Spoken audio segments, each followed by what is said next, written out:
क्या आप जानते हैं कि महिलाओं के बारे में यह कहावत क्यों बनी कि वे कोई राजगुप्त नहीं रख सकती? इसका संबंध एक बहुत पुराने और अद्भुत शाप से है, जो स्वयं धर्मराज युधिष्ठिर ने दिया था। आइए आपको ले चलते हैं महाभारत के उस विशेष क्षण में, जहां इस शाप की कहानी छुपी है।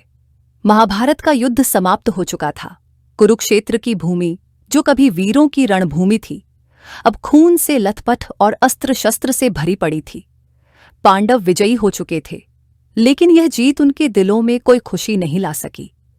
युद्ध की जीत के साथ जो हानि हुई, उसने हर किसी का हृदय छलनी कर दिया था।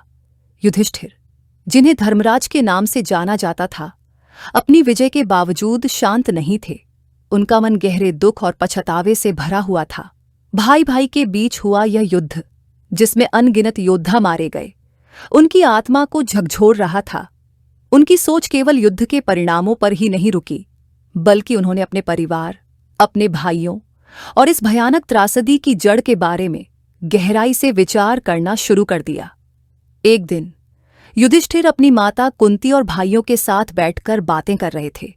वे सभी एक शांत और गहन माहौल में कुरुक्षेत्र के परिणामों पर चर्चा कर रहे थे। तभी कुंती ने, जो हमेशा से अपनी बातों और भावनाओं को संयमित रखती थीं, एक ऐसा रहस्य उजागर किया जिसने सभी को स्तब्ध कर दिया। कुंती ने कहा, युधिष्ठिर, तुम्हारे सबसे बड़े भाई कर्ण थे, वह भी मेरा पुत्र था, सूर्य देव से जन्मा।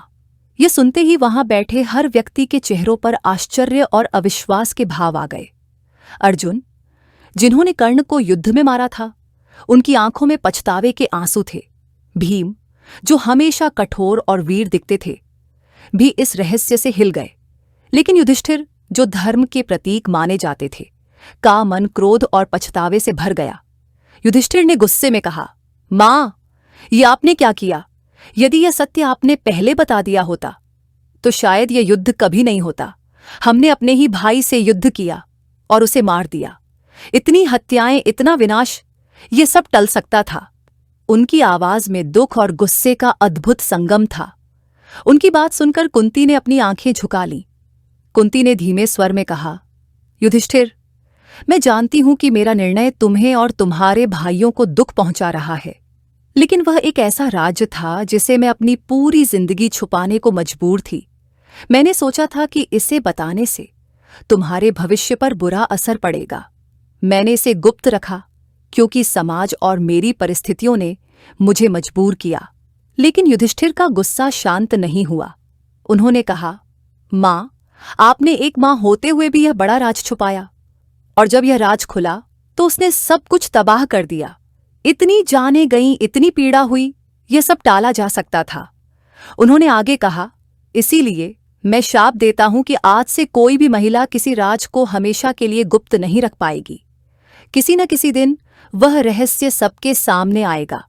कुंती की आंखों में आंसू थे, लेकिन उन्होंने अपने पुत्र के शाप को सहर्ष स्वीकार कर लिया।